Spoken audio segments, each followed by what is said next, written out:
How to add Instagram highlights without posting a story.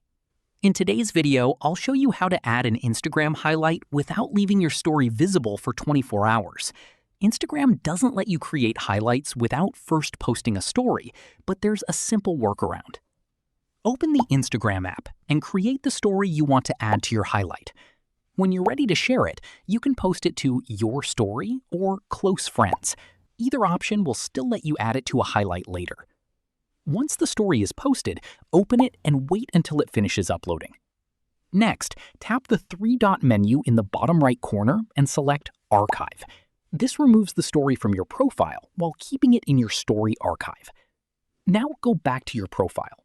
To create a new highlight, tap New under the Highlights section. Or tap the menu in the top right, select Archive, open the archived story, and tap Highlight.